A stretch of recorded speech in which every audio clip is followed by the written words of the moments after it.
A paz do Senhor, sou o pastor J.C. Silva. Vou estar refletindo com você hoje, dando sequência no estudo da revista da Escola Bíblica Dominical da editora Betel. A lição de número 5, estamos sendo conduzidos aí pelo pastor Adriel Gonçalves do Nascimento. E a temática de hoje é celebrando a segurança do povo de Deus. O texto áureo está no Salmo de número 46, verso 1. Deus é o nosso refúgio e fortaleza, socorro bem presente na angústia. A verdade aplicada, o pastor Adriel coloca que a segurança do povo de Deus não está nas circunstâncias, mas em Deus, nosso Senhor, refúgio e fortaleza. O texto de referência está no Salmo 46, versos 1 ao verso 5 e também o verso 11. Deus é nosso refúgio e fortaleza, socorro bem presente na angústia. Pelo que não temeremos, ainda que a terra se mude, ainda que os montes se transportem para o meio dos mares, ainda que as águas rujam e se perturbem, ainda que os montes se abalem pela sua braveza. Há um rio cujas correntes alegram a cidade de Deus, o santuário das moradas do Altíssimo. Deus está no meio dela, não será abalada. Deus a ajudará ao romper da manhã. O Senhor dos Exércitos está conosco. O Deus de Jacó é o nosso refúgio. Na reflexão de hoje, você verá de forma destacada os detalhes da proteção oferecida por Deus aos seus servos. Tomará conhecimento das características da cidade de Deus e entenderá melhor a importante relação entre os Salmos 46, 47 e 48. O Salmo de número 46 é o 10º Salmo messiânico escrito por um cantor mor, filho de Coré. Ele era líder do coro, líder da orquestra levítica no templo em Jerusalém, e ele fez esse salmo sobre Alamote. Esse termo Alamote ele significa donzelas, virgens, e é um termo musical que era utilizado para se referir às vozes femininas de soprano que fazia parte do coro. Era um termo também utilizado para indicar que uma peça ou então um acompanhamento musical deveria ser executado em um tom mais elevado, de uma maneira bem alegre. Na composição desse poema musical, o salmista ele enfatiza de maneira bem contundente a grandeza e a soberania de Deus. Acredita-se que o Salmo de número 46 ele tenha sido escrito no momento em que a cidade de Jerusalém estava cercada pelo exército assírio. Aquele momento de sítio a Jerusalém é o melhor cenário, o melhor pano de fundo que se encaixa aqui com o Salmo de número 46, momento em que Deus ele oferece uma defesa bem-sucedida ao povo de Jerusalém, sem a necessidade que o exército de Judá tivesse de lutar, de guerrear, de sair em legítima defesa para obter aí uma campanha militar vitoriosa. Foi única e exclusivamente uma defesa dada por Deus. Veja os detalhes da proteção oferecida por Deus ao seu povo. O Salmo de número 46, ele traz lições profundas da forma como Deus ele trabalha, ele age na fragilidade dos seus servos, com o intuito de protegê-los e fazê-los triunfar sobre os seus inimigos. Logo no verso 1, aí o verso de partida desse salmo, o escritor ele expõe 3 realidades a respeito de Deus. Ele diz que Deus é refúgio, é fortaleza e é socorro bem presente na angústia. Ou seja, Deus ele é a melhor estratégia para quem quer escapar de uma destruição total, para quem busca amparo, para quem busca proteção. Uma das grandes provas de que Deus se interessa em proteger as pessoas que depositam nele a sua confiança, que depositam nele a sua fé e a sua esperança, são as cidades de refúgio, que foram estabelecidas por Deus através da lei mosaica, momento em que Josué executou a distribuição da terra de Israel às 12 tribos. Cada região estratégica do território de Israel havia cidades de refúgio controladas pelos sacerdotes e que poderiam ser acessadas por pessoas que estivessem aí correndo o risco de morte, que fugia dos seus vingadores de sangue. A pessoa ficava na cidade de refúgio até o seu julgamento e a sua absolvição, momento em que ele poderia sair livre e o vingador de sangue não poderia mais fazer nada em relação àquela pessoa que havia sido acusada. Ou então, até o momento da sua condenação. Se esse fosse o caso, ela pagaria pelo seu crime. Outra opção em que a pessoa poderia ficar na cidade de refúgio era até que o sumo sacerdote morresse. Caso o sumo sacerdote morresse sem que o acusado fosse julgado, ele estaria absolvido aí do seu suposto crime. Essa prática que foi instituída por Deus através da lei mosaica e executada aí por Josué, retrata o refúgio de Deus aos aflitos, abatidos e perseguidos que se refugiam em Deus. Era aí uma válvula de escape de quem precisasse de ajuda. O salmista, aqui no Salmo 46, ele apresenta Deus como um refúgio. Antes de qualquer relato de calamidade, logo no verso 1 ele diz, Deus é refúgio. Ele apresenta Deus também como refúgio no meio da calamidade. No verso de número 7 ele diz, o Senhor está conosco, ou seja, no meio dos problemas, das adversidades da vida, Deus é refúgio porque Deus está com o seu povo. E o salmista também ele apresenta Deus como refúgio no fim das calamidades ou depois dos relatos das calamidades, após as calamidades vivenciadas pelos servos de Deus. Ele diz no verso 11, o Senhor dos exércitos está conosco, o Deus de Jacó é o nosso refúgio. Ou seja, em qualquer momento, em qualquer situação, em qualquer circunstância, Deus é refúgio. Todo aquele que buscar se refugiar em Deus, ele pode descansar tranquilo, mesmo porque o nosso sumo sacerdote, o nosso Senhor e Salvador Jesus Cristo, ele já morreu na cruz do Calvário. E com a morte do sumo sacerdote, quem se refugia na cidade de refúgio, ele está amparado, ele está guardado, ele está protegido, ele está livre pela ação de Deus na sua vida.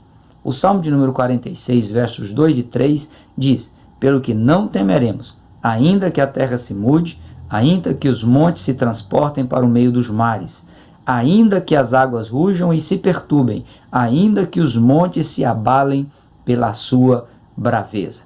Como diz o escritor e estudioso do Antigo Testamento, Derek Kidner, Deus é soberano sobre a natureza, sobre os que atacam a cidade e sobre o mundo inteiro que está em guerra, que está se debatendo entre si. É na sua soberania que Deus é o melhor refúgio para o seu povo, em todos os tempos, em todos os lugares e, como eu disse, em todas as circunstâncias. Além de ser refúgio, Deus é fortaleza para os seus servos. Aurélio ele define fortaleza como sendo um lugar fortificado, sólido, um lugar seguro. Cada pessoa ela precisa de ter esse lugar para se refugiar, para recompor as forças, para receber apoio, para receber amparo, para receber proteção e também socorro. No entanto, esse lugar ele precisa ser fortificado, sólido, ele precisa ser bem seguro, ao ponto de, mesmo que o inimigo persiga a pessoa até esse ponto de refúgio, o inimigo ele ficará aí impossibilitado de penetrar a essa fortaleza, de ferir a pessoa que buscou se refugiar em Deus.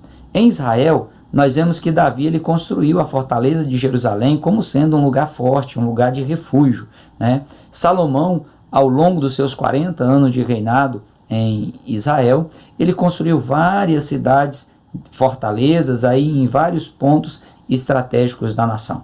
No mundo espiritual, Deus, além de ser fortaleza para as pessoas se abrigarem contra os riscos e fatores externos, Deus ele é fortaleza dos seus servos também contra os inimigos internos, aqueles que afetam a alma, que provocam enfermidade, cujos danos aí geram angústia, complexo de inferioridade, traumas, esgotamentos, qualquer aflição, qualquer coisa que queira estar perturbando a pessoa e que tenha sido internalizado, Deus é refúgio e também é fortaleza. No Salmo de número 73, verso de número 26, o salmista diz o seguinte: a minha carne e o meu coração desfalece, mas Deus é a fortaleza do meu coração e a minha porção para sempre. No livro do profeta Isaías, capítulo 25, verso 4, Deus é apresentado como sendo a fortaleza do pobre, a fortaleza do necessitado na sua angústia,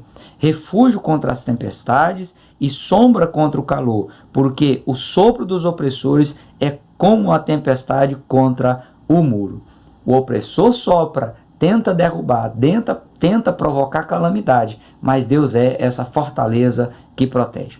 No Salmo de número 91, verso de número 2, o salmista, ele falando sobre essa fortaleza que é Deus na vida da pessoa, ele diz: direi do Senhor, Ele é o meu Deus, o meu refúgio, a minha fortaleza.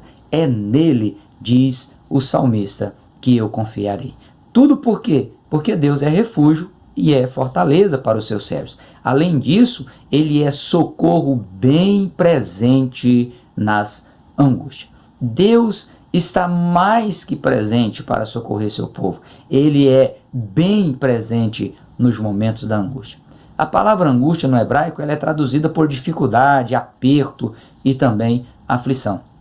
E esses termos eles ocorrem 70 vezes na literatura bíblica, sendo que a sua maioria é nos textos poéticos e também nos textos proféticos. No dicionário Vini, o termo angústia ele é utilizado para definir aí um estado psicológico ou um estado espiritual. Ou seja, um momento em que a pessoa tem afetado o seu estado psicológico ou tem afetado aí o seu estado espiritual, causando uma instabilidade emocional, uma instabilidade espiritual devido às condições que a pessoa vivencia e que causa essa angústia na pessoa. O líder do coro, da orquestra levítica lá no templo, quando ele escreve o Salmo de número 46, nos versos 1 a 3, ele vislumbra os acontecimentos similares a catástrofes mundiais, capaz aí de dissolver o mundo natural por meio das forças do caos. Ele chega à conclusão de que mesmo que aconteça um cataclisma, uma grande inundação, uma transformação brusca que altere até mesmo a crosta terrestre, que provoque até convulsão social e grave desastre, quem está refugiado na fortaleza que é o Senhor vai ter condição de ter à sua disposição um socorro bem presente, rápido e perfeito.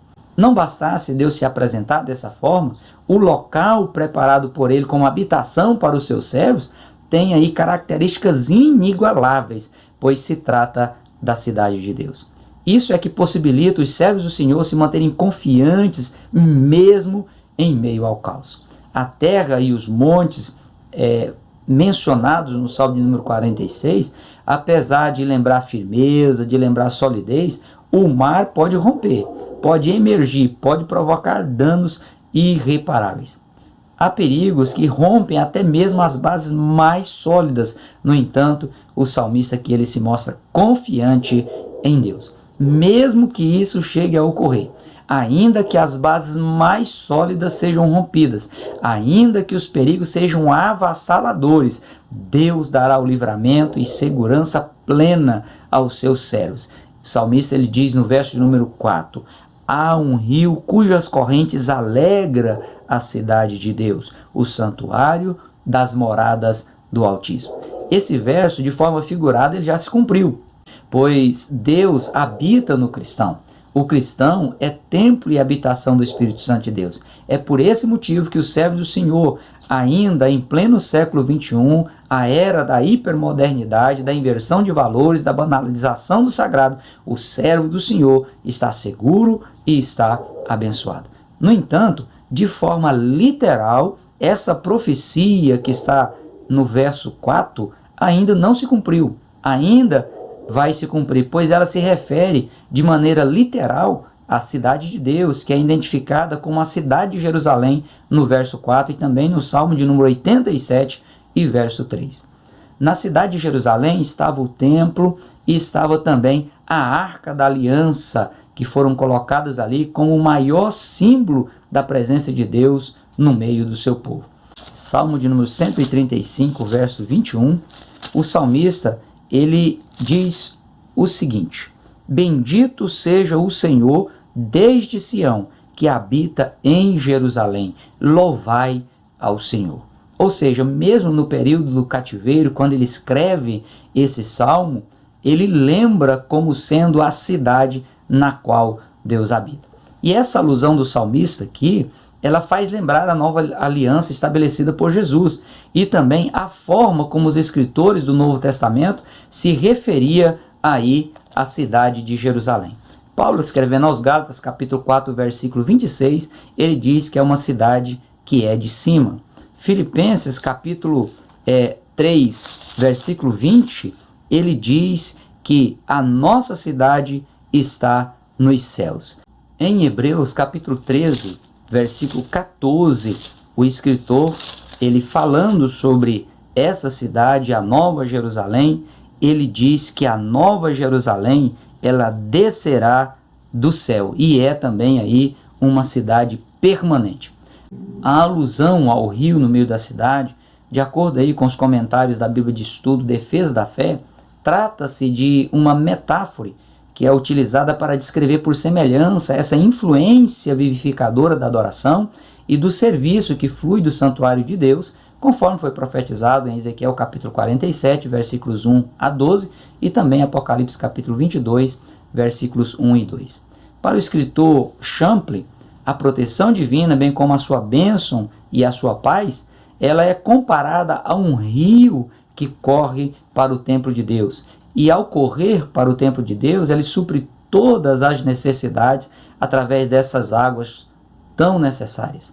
Em meio à agitação das cidades, também haverá um momento em que as guerras vão cessar.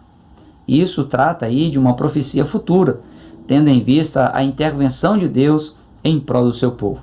Esse agitar das nações, em muitos lugares, já fez com que o evangelho tivesse as portas fechadas para a sua propagação.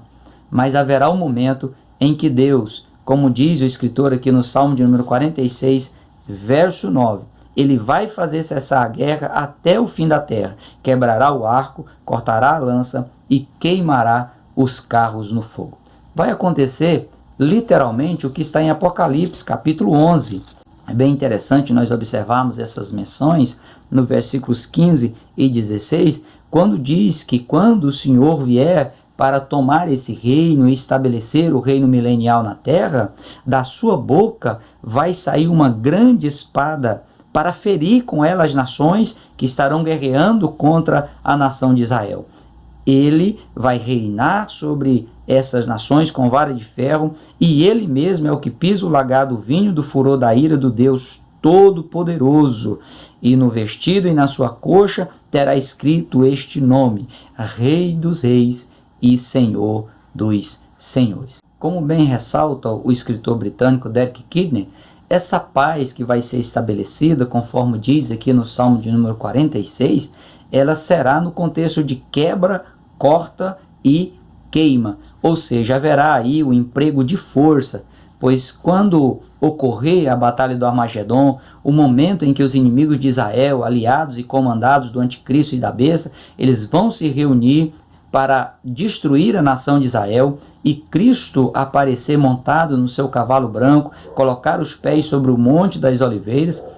Esses inimigos que estarão tentando destruir a nação de Israel vão se voltar para fazer guerra contra o próprio Cristo e serão vencidos, serão aí derrotados por eles. Nesse momento, a igreja glorificada vai estar nesse refúgio forte, nesse socorro bem presente, mencionado aqui no Salmo de número 46, ela estará numa condição que o inimigo vai estar impossibilitado de atingir a igreja glorificada. A igreja vai estar apenas magnificando o Cristo vencedor. A importante relação entre os Salmos de número 46, 47 e 48. Vamos analisar agora essa questão colocada aqui pelo pastor Adriel como sendo o terceiro objetivo da lição de hoje. Os Salmos de número 46 e 47 possuem muitas ideias com uma forte afinidade. A ideia que é apresentada aqui no Salmo de número 46, em que Deus faz cessar as guerras, ela é reforçada no Salmo de número 47, por meio aí da celebração do reino vitorioso de Deus na terra. Momento em que, como diz o salmista aqui no Salmo de número 47, versos 3 a 5, ele nos submeterá os povos e porá as nações debaixo dos nossos pés.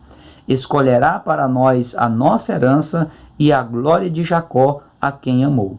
Deus subiu com júbilo, o Senhor subiu com som de trombeta. No verso de número 9, o salmista diz: os príncipes dos povos se congregam para serem povo de Deus. No salmo de número 48, nos versos 3 e também no verso 7 e no verso 8, o salmista ele fala da solidez do povo na sua confiança em Deus e do privilégio que o povo tem, o povo de Deus, de desfrutar da presença do Senhor e também do seu auxílio. Ele diz o seguinte, verso 3: Deus é conhecido nos seus palácios por um alto refúgio. Verso 7: Tu quebras as naus de Tarso com um vento oriental. Verso 8: Como o ouvimos, assim o vimos na cidade do Senhor dos Exércitos, na cidade do nosso Deus. Deus a confirmará para sempre. E olhando aqui ainda os versos 13 e 14, o salmista diz: Notai bem os seus antemuros, observai os seus palácios, para que tudo narreis à geração seguinte. Porque este Deus é o nosso Deus para sempre. Ele será o nosso guia até a morte. Ou seja, enquanto o servo do Senhor estiver vivo, terá condições de se refugiar nessa fortaleza e nesse socorro bem presente na angústia. E depois que partir para a eternidade, continuará se refugiando nessa fortaleza, nesse socorro bem presente. Pedro ele reforça a ideia da necessidade de reparar o conhecimento a respeito de Deus às gerações futuras, na sua primeira carta, no capítulo 2, versículo 9. Ele conclama as gerações a ensinar as gerações futuras. Ele diz: Vós sois a geração eleita, o sacerdócio real, a nação santa, o povo adquirido, para que anuncieis as virtudes daquele que vos chamou das trevas para essa maravilhosa luz. No comentário bíblico de Moody, ele apresenta os Salmos 46, 47 e também o Salmo de número 48 como sendo uma trilogia de louvor que expressa confiança em Deus. E nos aspectos proféticos, os relatos dos Salmos 46, 47 e 48 vão se cumprir de forma literal no futuro reinado de Cristo na terra, que é conhecido como o reino milenial. Em uma das épocas mais sombrias da história da igreja, o Salmo de número 46, verso 1, ele foi a inspiração para Martinho Lutero. Martinho Lutero ele foi o homem usado por Deus para promover a grande reforma protestante no século XVI, e em meio à perseguição, em meio às lutas que ele estava passando, em meio à angústia, houve um momento que Lutero ele teve que fugir e se esconder para não perder a vida. Nesse momento de grande aflição, de grande sofrimento por qual passou o grande reformador protestante, ele escreveu o hino Castelo Forte. E em uma das partes do hino de Martinho Lutero, ele diz o seguinte: ainda que este mundo repleto de demônios ameace destruir-nos, não temeremos, pois Deus quer que a sua verdade triunfe por meio de nós. Mesmo correndo o risco de morrer, Martinho Lutero se manteve firme nos propósitos de fazer a vontade de Deus. E mesmo escondido no castelo de Wittenberg, ele traduziu a Bíblia para a língua alemã, possibilitando aí o acesso às escrituras pela sociedade da sua época. Ao longo da história da igreja, nós vemos que vários outros reformadores, várias outras pessoas foram usadas por Deus para dar um choque de gestão na vida cristã. A exemplo aí de Martinho Lutero. Agora, em pleno século XXI, é a sua vez de se inspirar no Salmo de número 46 e fazer de Deus o seu refúgio, fazer de Deus a sua fortaleza, o socorro bem presente na angústia. Por mais que as circunstâncias queiram te fazer parar, permaneça firme, permaneça confiante, se encha de esperança. O Senhor sempre estará contigo, basta você se refugiar nele.